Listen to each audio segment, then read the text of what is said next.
Have you ever wondered what it's like to live in Atlanta, Georgia? Are you from LA and you're thinking about moving here? This video might be for you. If you're wondering what are the differences between LA and Atlanta, stick around till the end so you can see what it's all about.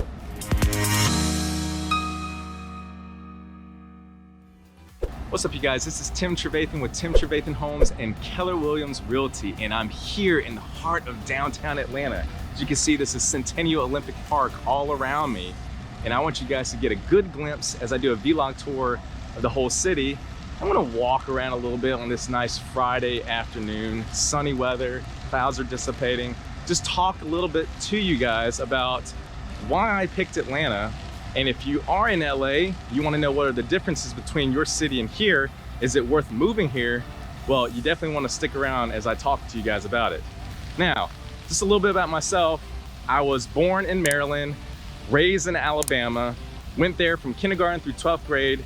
Then I went to Auburn University, graduated with an accounting degree, and moved to Korea, taught English there for 5.5 years, moved back to Alabama, decided I wanted to live somewhere that was more multicultural, in a city that has more people, more restaurants, more things to do, but still be close to family in Montgomery, Alabama, so I picked Atlanta, Georgia. I had been in Atlanta a few times before, going to Atlanta Braves game, Atlanta Hawks game with my dad, even NASCAR at the Atlanta Motor Speedway. We even had the Atlanta Thrashers hockey team at one point. Now we don't, now it's a minor league team. So there's a lot that I was able to witness and experience here. Well, I've also been to LA 4 times, I believe. Once in 2010 to see my best friend, again in 2011, a 3rd time in 2018 to see another one of my close friends who moved back from Korea when I had met them there.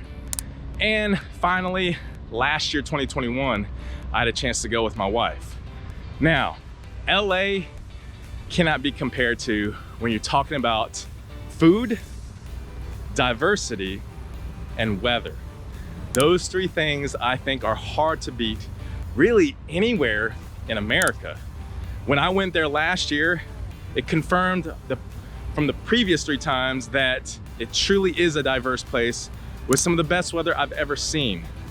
Very little humidity compared to here, so it doesn't feel as hot even if it does get in the 90s over there. Now here, it can get to 90, 95, and even 100 to 105 with a heat index attached to it. But there, some of the best weather in the world I've seen in LA. You're talking about multiculturalism, there is so much of that in LA.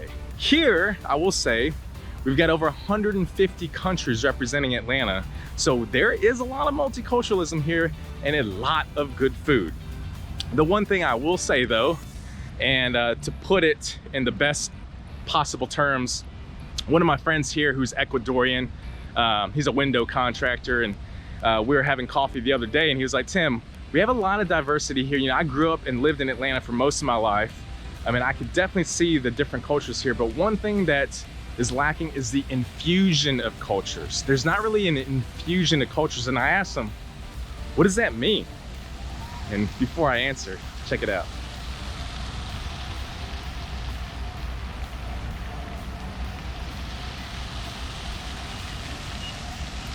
That's the Westin Sundial. I went up to the top, ate dinner there with my wife, great view of the city. Well, infusion of cultures means when you see, say, maybe like a Japanese person and a Mexican person, you know, somebody from Spain, they're all gonna be hanging out with their own kind. Rarely do I see them actually mixing together and hanging out as friends or groups. Not saying that you can't find that here. I've got friends from probably 5 or 6 different countries and we all hang out, but you won't see it as frequent and as easily as the way that LA has such a melting pot to its culture and atmosphere. Now, that could be a good thing, that could be a bad thing. So however you want to interpret it. But another thing is that in LA, last year I noticed an increase in homelessness there, and I was sad to see that. And I don't think that there's nearly as much here that when you're driving down the street, you won't see as much. but I know that it increased more in LA, so that's something that you have to be wary of. And also the affordability, a lot more affordable here. I've helped many clients from LA move here and call Georgia their home, call Atlanta their home, mainly because they're able to find a good paying job in the finance sector, in the healthcare sector, any other kind of industry. The helicopter there. College Football Hall of Fame. We love college football here. And you know, I think that, you know, when you're talking about LA's affordability, it's not really affordable. You got a lot of expensive homes.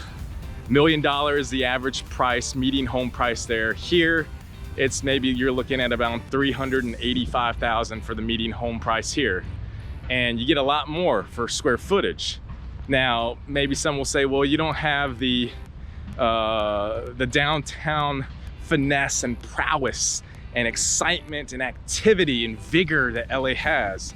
And maybe that's true to some degree, but if you're looking for an affordable place where you can call home, build a family especially, this is one of the best cities that you can build and grow a family.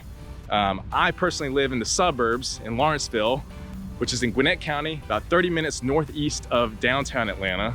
And I picked the suburbs mainly because I wanted to prepare for a future family. Even though I moved here when I was single, I was thinking, well, I think I'll eventually find somebody, get married, start a family.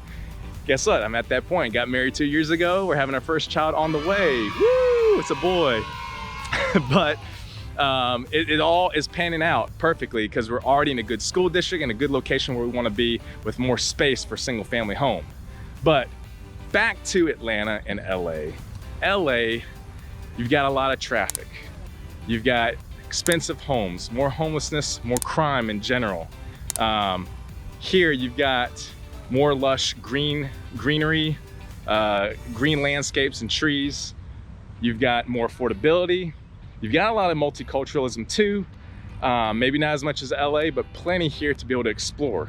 There's plenty of concerts, festivals here, amazing healthcare sector, as well as education, finance, logistics, supply chain, all of that stuff. Many other small niches and industries that are located here. People who are in IT also find a lot of jobs in IT here. Now, let me just pan over here so you can see more of the city.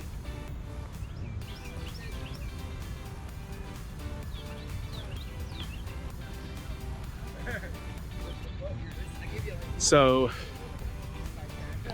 I've been again 4 times to LA, and when I was there, I noticed that the traffic was insane. As it's gotten worse here too, but when I was there, I could not believe the wait times on the interstate there, or the freeway, it's what you guys call it over there. We call it interstate here. And it was just too much for me to handle. For a city that big and that sprawling, I was surprised to see a lack of, I guess, underground network with subway compared to what New York City has.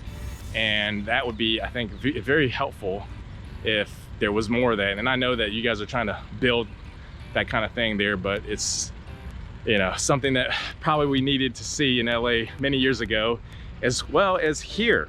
We're a lot more car dependent, but you won't have to worry about the traffic as much comparably. So that's just one thing to keep in mind. Now, when I visited over there, I must say the beaches were incredible. I've not seen beaches that nice in a while, except when I go to Florida, which if you ever do live in Atlanta, you could take a visit to go there. Clearwater, Tampa, you got on the Atlantic Ocean side, East Coast, Hilton Head in South Carolina, Myrtle Beach, Tybee Island in Georgia, near Savannah. And then you've got the Panhandle of Florida, Fort Walton Beach, Panama City Beach, places like that, Pensacola. So, and they're all about like 4 to 6 to 7 hours away. 4 hours being the minimum, Tybee Island, 7 hours to Tampa, 6 hours to Pensacola, Panama City, places like that. So I would argue that those are some of the best beaches in the world that I've seen. White sand, blue oceans, maybe not as tropical or exotic like Bali over in Indonesia, or Jeju in South Korea where I've been. but you've got them. And again, they're not far. You could take a weekend trip to go there. Maybe not as accessible as you would find in LA. And I remember in Santa Monica, they had that pier, beautiful vibes, nice location. Again, incredible weather. Couldn't believe that some people live without air conditioning there, but it makes sense if the weather's so consistently good each and every day of the year, 365 days a year. I'm now on the kind of the corner here of Centennial Olympic Park, and we're coming up here on the Georgia Aquarium. That's the Georgia Aquarium, guys. Been there a couple times. Got some nice big whales, great white sharks, penguins. Very cool place to be. It's a Friday afternoon, so not quite the weekend yet, but I've even seen some people come and start their day off here. So it could get lively later on. Guys, if you're thinking about moving here, especially from LA, love to be able to work with you. Even if you have more questions, just want to give me a call, text, email, however you want to get a hold of me. I love to be able to talk with you guys. World of Coca-Cola is right over there, but the trees are blocking it. So again, guys, subscribe to my channel, check out my other videos and vlog video tours. See you on the next one.